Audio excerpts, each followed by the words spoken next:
कहानी की शुरुआत में हमें एयरपोर्ट दिखाया जाता है, जहां हम ब्रैड नाम के एक पायलट को देखते हैं। वो तेजी से जहाज की तरफ जा रहा होता है और साथ ही साथ वीडियो कॉल पर अपनी बेटी से बात भी कर रहा होता है। उसकी बेटी कहती है कि आज सुबह मैंने न्यूज देखी थी, जिसमें बताया जा रहा था कि आप जिस एरिया में जा रहे हो वहाँ का मौसम बहुत ज्यादा खराब है, जिस वजह से और भी कई सारी फ्लाइट्स कैंसिल कर दी गई हैं। इसलिए आपको भी अपनी फ्लाइट कैंसिल करके घर वापस आना चाहिए। लेकिन ब्रैड मुस्कुराकर जवाब देता है कि मैं पहले भी कई बार ऐसे मौसम में सेफली जहाज उड़ा चुका हूँ, इसलिए तुम परेशान मत हो, मैं जल्द ही घर वापस आ जाऊंगा। ये सुनकर उसकी बेटी खुश हो जाती है और कॉल काट देती है। उसके बाद ब्रैड जहाज के केबिन में आकर को पायलट से मिलता है। को पायलट थोड़ा सा नर्वस था क्योंकि आज वो पहली बार फ्लाइट उड़ाने वाला था। तभी एक एयर होस्टेस आकर ब्रैड को बाहर बुलाती है, जहाँ एक पुलिस अफसर ब्रैड को बताता है कि इमरजेंसी की वजह से तुम्हें एक कातिल को अपने साथ ले जाना पड़ेगा, जिसका नाम टोनी है। टोनी एक बहुत ही ताकतवर और खतरनाक इंसान है जिस पर मर्डर का केस है और अब इसे जहाज के जरिए दूसरी कंट्री ले जाकर उम्र भर कैद के लिए जेल में डाला जाएगा। वो पुलिस अफसर ब्रैड से कहता है कि ये जिम्मेदारी हम तुम्हें इसलिए दे रहे हैं क्योंकि तुम एक काबिल और समझदार पायलट हो। ब्रैड मान जाता है और टोनी को सबसे लास्ट वाली सीट्स में बिठा देता है ताकि बाकी पैसेंजर्स को कोई परेशानी न हो। उसके बाद सभी पैसेंजर्स अपने सीट्स पर बैठ जाते हैं और ब्रैड जहाज के स्टाफ के पास आकर कंफर्म कर लेता है कि सभी पैसेंजर्स आ गए हैं, जिसके बाद जहाज टेक ऑफ कर लेती है। ऊंचाई पर पहुंचने के बाद ब्रैड जहाज को ऑटो पायलट पर लगाकर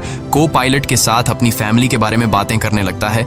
ब्रैड को पायलट को मोबाइल में अपनी बेटी की फोटो दिखाता है और कहता है कि मैं अपनी बेटी से बहुत प्यार करता हूं और हमारा इस दुनिया में एक दूसरे के अलावा और कोई भी नहीं है। दूसरी तरफ जहाज में बैठे पैसेंजर्स सफर को एंजॉय कर रहे होते हैं, लेकिन उन्हें पता नहीं था कि कुछ देर बाद उनके साथ बहुत ही बुरा होने वाला है। केबिन में बैठे दोनों पायलट्स भी खुश थे और जहाज भी नॉर्मल तरीके से फ्लाई कर रहा था, लेकिन तभी अचानक मौसम खराब हो गया और जहाज हल्के से झटके लेने लगा, जिस वजह से ब्रैड परेशान हो जाता है क्योंकि उसे कुछ ठीक नहीं लग रहा था। वो सभी मुसाफिरों को सीट बेल्ट बांधने के लिए अनाउंस करता है और रेडियो के जरिए वो कंट्रोल टावर से बात करने की कोशिश करता है, पर उसकी बात नहीं हो पाती क्योंकि मौसम खराब होने की वजह से यहाँ के सारे रेडियोज काम करना बंद कर देते हैं। तभी अचानक बिजली का तेज झटका प्लेन से आकर लगता है, जिस वजह से प्लेन जोर जोर से झटके लेने लगता है। ब्रैड पैसेंजर्स का हाल देखने के लिए केबिन से बाहर जाता है। पैसेंजर्स को देखकर ब्रैड को थोड़ा बहुत सुकून मिल जाता है क्योंकि सभी पैसेंजर्स सेफ थे, पर यहाँ अब धीरे धीरे लाइट बंद होती जा रही थी और तभी प्लेन को कई और झटके लगते हैं, जिससे ब्रैड का सिर सामने छत से टकराकर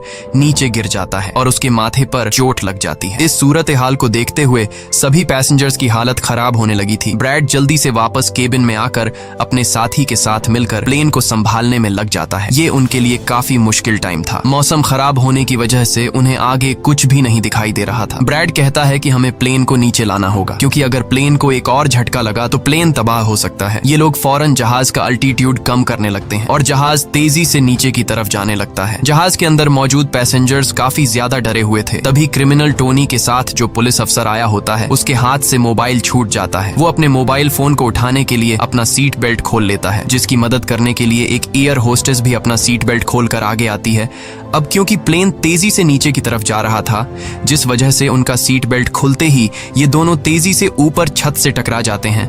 ये दोनों इतनी तेजी से छत से टकराते हैं कि उनकी तुरंत मौत हो जाती है। इतने में जहाज काफी कम अल्टीट्यूड पर आ जाता है और किसी तरह करके ये दोनों पायलट जहाज को कंट्रोल कर लेते हैं। लेकिन अब जहाज में ज्यादा पावर नहीं बची होती, इसलिए ब्रैड जहाज को एयरपोर्ट तक नहीं पहुंचा सकता था, जिस वजह से ब्रैड जहाज को नीचे लाकर समंदर में क्रैश लैंड करने का सोचता है। लेकिन तभी ये दोनों कुछ दूर एक आइलैंड देख लेते हैं, जिसके बाद ब्रैड जहाज की डायरेक्शन आइलैंड की तरफ कर लेता है और आइलैंड पर लैंड करने का फैसला करता है। कई मुश्किलों के बाद ब्रैड इस आइलैंड पर मौजूद एक रोड पर फाइनली इमरजेंसी लैंड कर लेता है। लकीली इस इमरजेंसी लैंडिंग में सभी पैसेंजर्स सही सलामत होते हैं और किसी को भी चोट नहीं आती। तभी जहाज में पीछे शॉर्ट सर्किट होता है, जिससे देखकर ब्रैड खुश हो जाता है क्योंकि जहाज में अभी भी थोड़ी बहुत बिजली बची हुई थी। सभी पैसेंजर्स के जहाज से उतरने के बाद एक एयर होस्टेस कैप्टन ब्रैड को बताती है कि क्रिमिनल टोनी को ले जाने वाला पुलिस अफसर मारा गया है और एक एयर होस्टेस भी मारी गई है। ये सुनकर ब्रैड बहुत ज्यादा मायूस हो जाता है। दूसरी तरफ एयरलाइन कंपनी का मालिक देखता है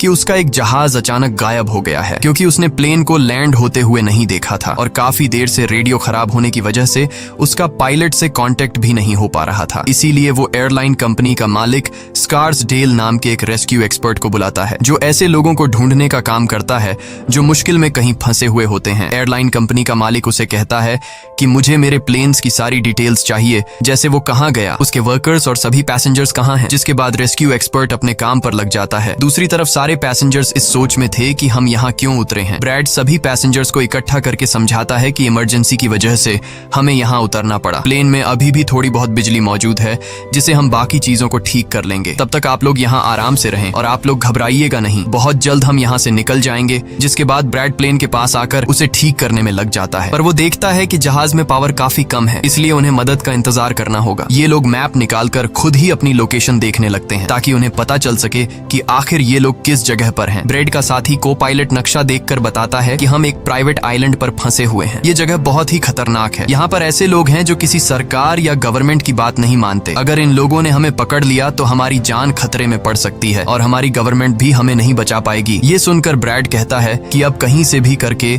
हमें अपनी रेस्क्यू टीम को यहाँ पर बुलाना ही होगा ताकि वो आकर हम सबको बचा ले, क्योंकि यही एक रास्ता है यहाँ से निकलने का। जिसके बाद ये दोनों मदद बुलाने के लिए रेडियो ठीक करने लगते हैं, लेकिन आसमानी बिजली के टकराने से रेडियो बिल्कुल खराब हो चुका था। अब ब्रैड सभी पैसेंजर्स के पास आकर उन्हें बताता है कि किसी खराबी की वजह से रेडियो काम नहीं कर रहा, लेकिन आप सब परेशान मत हो। ब्रैड उन्हें तसल्ली देता है कि हम आइलैंड के दूसरी साइड पर जाकर रेडियो को ढूंढेंगे और कंट्रोल टावर को अपनी लोकेशन बताकर रेस्क्यू टीम को यहाँ पर भेजने के लिए कहेंगे, जो आकर आप सब लोगों को बचा लेंगे। और यहाँ ब्रैड एक बहुत बड़ा कदम उठाता है। वो कहता है कि मेरे साथ टोनी जाएगा। ये कहकर वो टोनी की हथकड़ी खोल देता है। यहाँ ब्रैड जहाज के कोपायलट से कहता है कि तुम जहाज की पावर को रिपेयर करने के काम पर लग जाओ। मैं जल्द ही किसी भी कॉन्टैक्ट के जरिए रेस्क्यू टीम को यहाँ तक लाने की कोशिश करूंगा। जिसके बाद टोनी और ब्रैड रेडियो ढूंढने के लिए जंगल की तरफ निकल पड़ते हैं। रास्ते में टोनी ब्रैड को उस पर भरोसा करने के लिए थैंक्स कहता है। अब हम इस आइलैंड पर रहने वाले आतंकवादी ग्रुप को देखते हैं, जिनके पास एक आदमी दौड़ कर आता है और वो आदमी उस ग्रुप के लीडर को बताता है कि यहाँ आइलैंड पर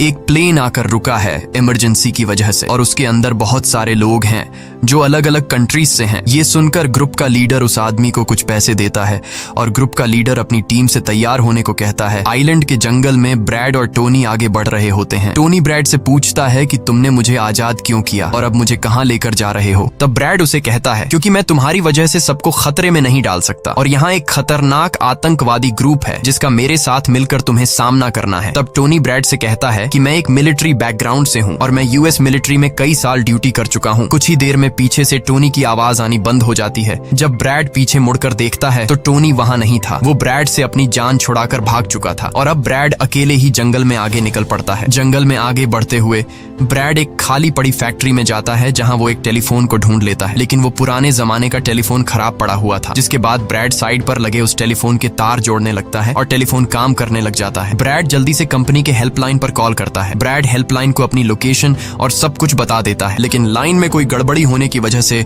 सामने वाले इंसान तक उसकी आवाज ठीक से नहीं पहुंच रही होती, जिस वजह से हेल्पलाइन वाले ब्रैड की कॉल काट लेते हैं। तब ब्रैड को एक आइडिया आता है। वो अपनी बेटी को कॉल करता है और उसे अपनी लोकेशन और बाकी सारी चीजें एक पेपर पर लिखकर उसके ऑफिस तक पहुंचाने को कहता है। तभी बातचीत के दौरान पीछे से एक आदमी आकर ब्रैड पर हमला कर देता है, लेकिन ब्रैड उसे काफी मुश्किल से काबू कर लेता है और उस आदमी को मार मार कर बेहोश कर देता है। तभी ब्रैड को महसूस होता है कि एक और आदमी इस कमरे में आ रहा है, इसीलिए जल्दी से वो छिप जाता है। पर वो आदमी कोई और नहीं बल्कि टोनी था, जिसने बहुत सारे गुंडों को मारकर उनके हथियार ले लिए थे। और वो ब्रैड को आवाज देता है कि डरो मत, बाहर निकलो। फिर जब ब्रैड सामने आता है तो टोनी ब्रैड को एक बंदूक पकड़ा देता है उसकी हिफाजत के लिए। उसके बाद ये दोनों जब फैक्ट्री के नीचे वाले फ्लोर में आते हैं तो यहाँ उन्हें एक कैमरा मिलता है, कैमरा की रिकॉर्डिंग और वहाँ पड़े पासपोर्ट से इन्हें पता चलता है कि इस आइलैंड पर रहने वाले आतंकवादी लोगों को किडनैप करके उनकी फैमिली से काफी बड़ी रकम की डिमांड करते हैं। और जब किडनैप किए हुए बंदे की फैमिली की तरफ से उन्हें पैसे मिल भी जाते हैं तब भी ये लोग उसे छोड़ने के बजाय मार देते हैं। ये देखकर ब्रैड समझ जाता है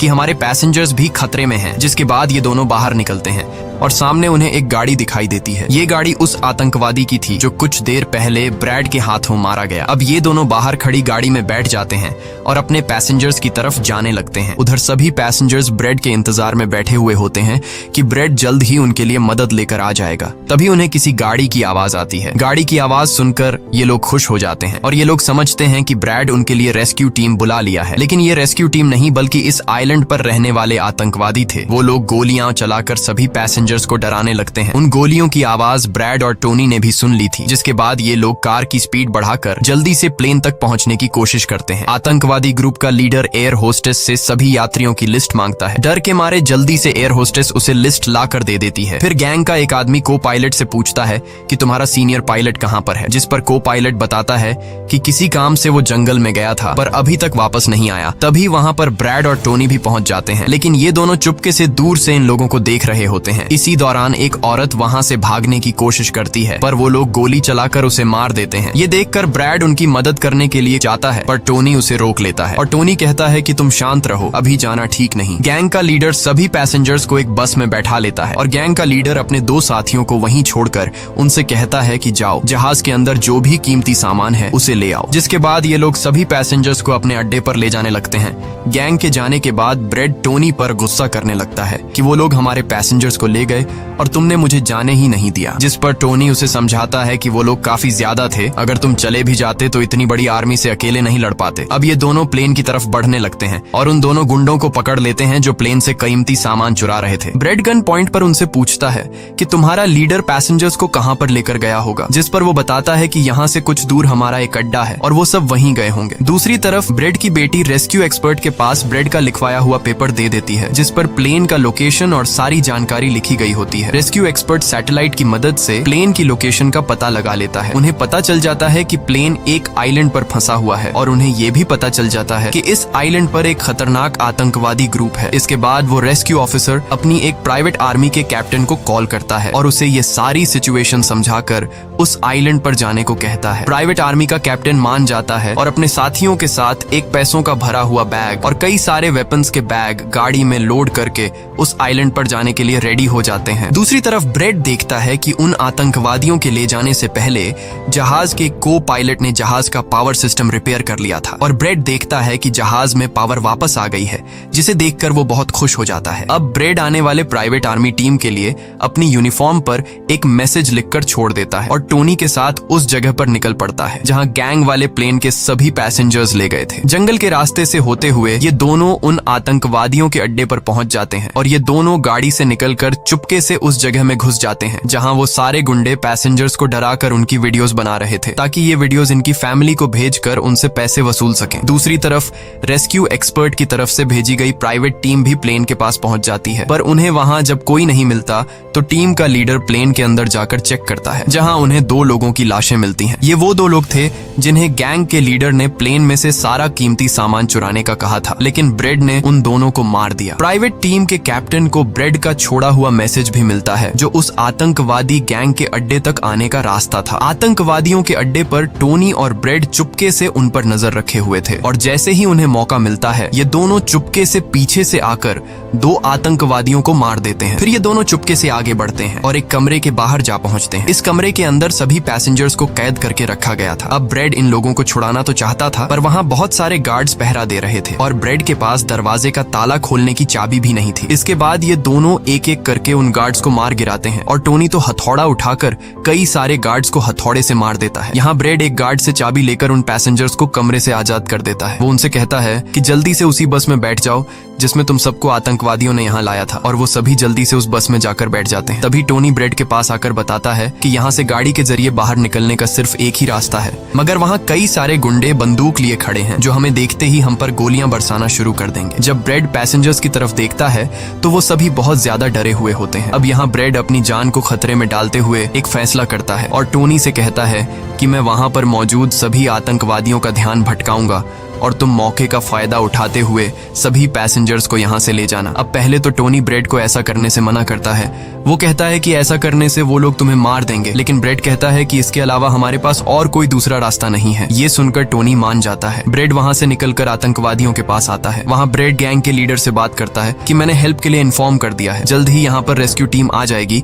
इसलिए सभी पैसेंजर्स को यहाँ से जाने दो। ये सुनकर सभी गैंग वाले ब्रेड पर हंस पड़ते हैं और ब्रेड को पीटने लग जाते हैं। गैंग का हेड कहता है कि ऐसे कैसे इसे छोड़ दूं, पैसों के बिना मैं किसी को नहीं छोड़ता। और अब जैसे ही ये लोग ब्रेड को मारने वाले होते हैं, तभी वहां पर प्राइवेट रेस्क्यू टीम पहुंचकर आतंकवादियों पर हमला कर देती है और काफी देर तक गोलीबारी करने के बाद गैंग के कई सारे लोगों को मारकर वो ब्रेड को छुड़ा लेते हैं और ब्रेड को बस में उठाकर यहाँ से निकल जाते हैं। यहाँ गैंग का लीडर देखता है कि उसके कई सारे साथियों के साथ उसका छोटा भाई भी मारा गया। ये देखकर वो बहुत ज्यादा गुस्सा हो जाता है और कसम उठाकर कहता है कि वो इन लोगों में से एक को भी नहीं छोड़ेगा और सभी को चुन चुन कर मारेगा। इसके बाद वो अपनी टीम से कहता है कि जल्दी से तैयारी कर लो, हम जल्द ही इन लोगों को मारने के लिए निकलेंगे। बस में प्राइवेट टीम का कैप्टन सभी को बताता है कि हम बस 5 लोगों की छोटी सी एक प्राइवेट टीम है जो बस तुम्हें यहाँ बचाने के मिशन पर आए हैं और हम कोई रेस्क्यू टीम नहीं है। रेस्क्यू टीम को यहाँ आने में कुछ टाइम और लगेगा। ये सुनकर ब्रेड घबरा जाता है और कहता है कि हमारे पास टाइम नहीं है क्योंकि गैंग वाले जल्द ही हमारे पीछे आएंगे और हमें देखते ही मार डालेंगे। पर मेरे पास एक आइडिया है। जहाज के पास पहुंचते ही ब्रेड सभी पैसेंजर्स से कहता है कि जहाज में पावर वापस आ चुकी है, यानी अब जहाज स्टार्ट हो जाएगा और हम लोग फौरन यहाँ से निकल जाएंगे। इसलिए आप सब लोग जल्दी से जहाज में बैठ जाओ क्योंकि हम रेस्क्यू टीम का इंतजार नहीं कर सकते। उन्हें यहाँ आने में वक्त लगेगा और अगर हम यहाँ रुके